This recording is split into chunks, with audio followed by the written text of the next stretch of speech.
Hello, my name is Jodi Reeb, and I just showed you a little glimpse into my studio, which is in the Northeast Arts District of Minneapolis, and there are about 9 different warehouse buildings that have been converted to artist studios.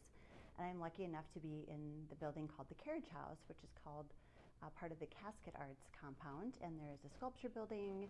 I'm in a little tiny building that's only 3 stories high, as you saw.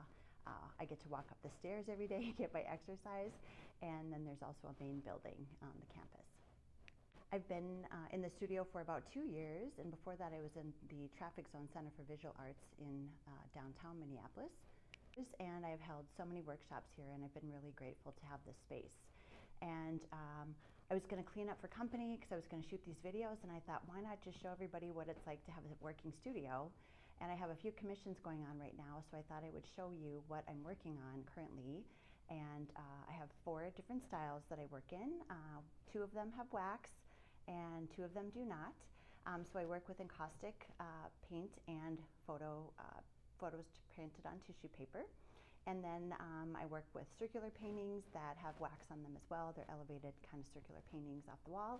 And then I have 2 lines of sculpture, well actually 3, because I just started working with glass.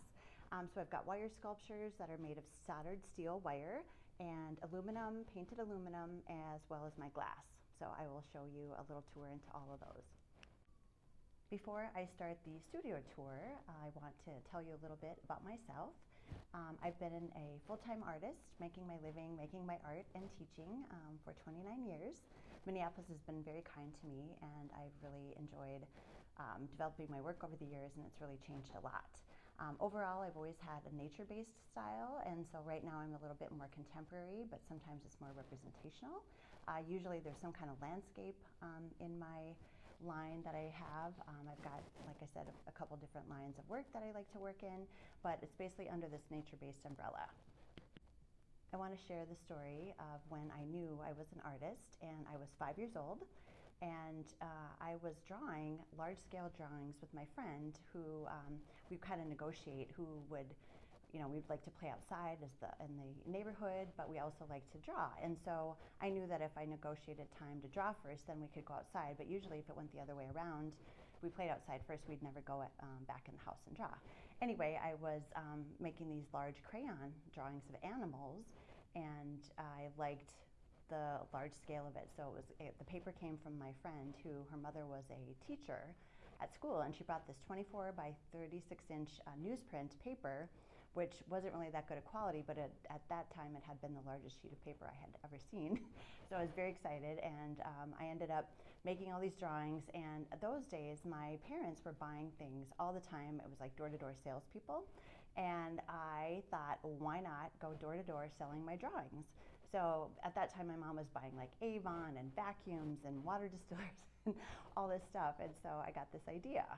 So I packed up my drawings and pulled them in a wagon down my street on my block in Bismarck, North Dakota, and I started door knocking, selling my drawings. And luckily, and to boost my little heart at that time, I sold 2 drawings, and then one person just gave me a donation. So I was selling these drawings for $1, which felt like a lot of money to me at the time.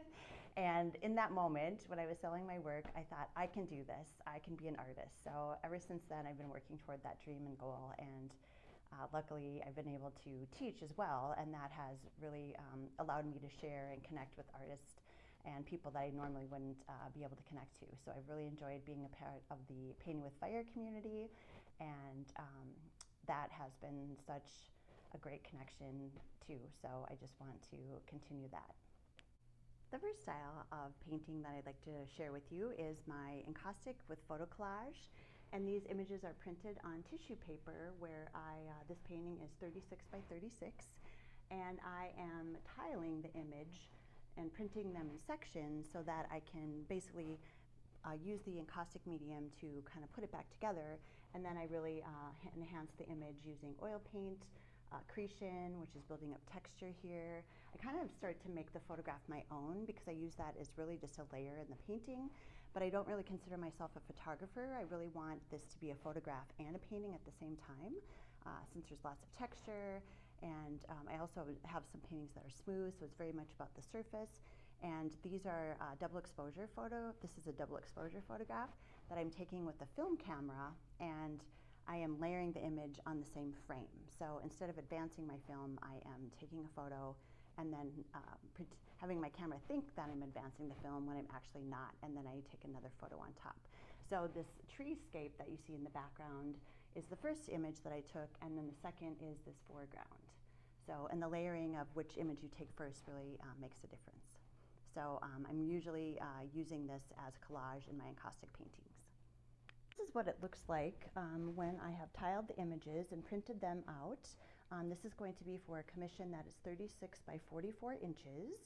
And this is before I've cut the images to the edge and before I have adhered them with the first layer of medium.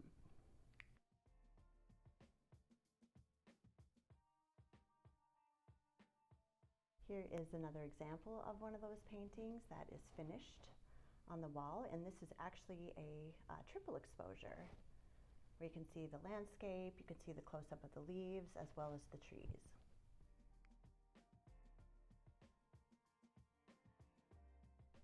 Behind me are some paintings that are a finished commission, and I've been working with the circles for as long as I have been an artist.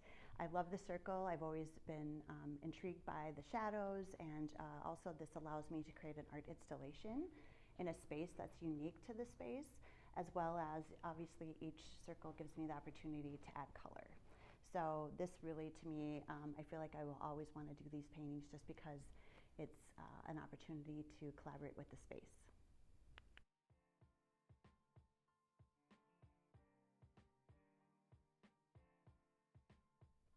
I started working with aluminum in 2020 when I had lots of time and I had lots of inspiration going. I actually was really inspired to be in the studio during that time, and this came from that. And this is pleated aluminum that I'm shaping into onto a backer sheet.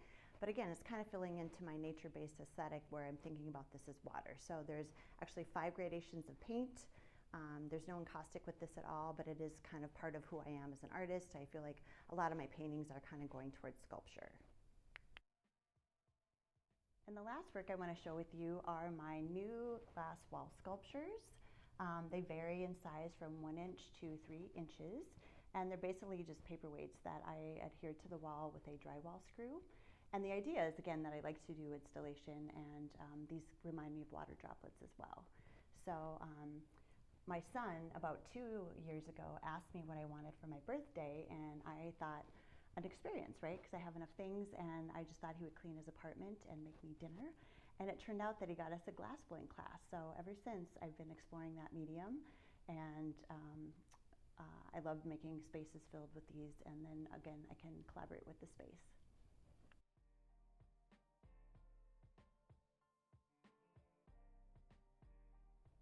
Thank you so much for joining me, and this is just a little taste of what's to come during my Painting with Fire video, where I'm going to share with you composition ideas, how to finish paintings, as well as how you can find your personal style.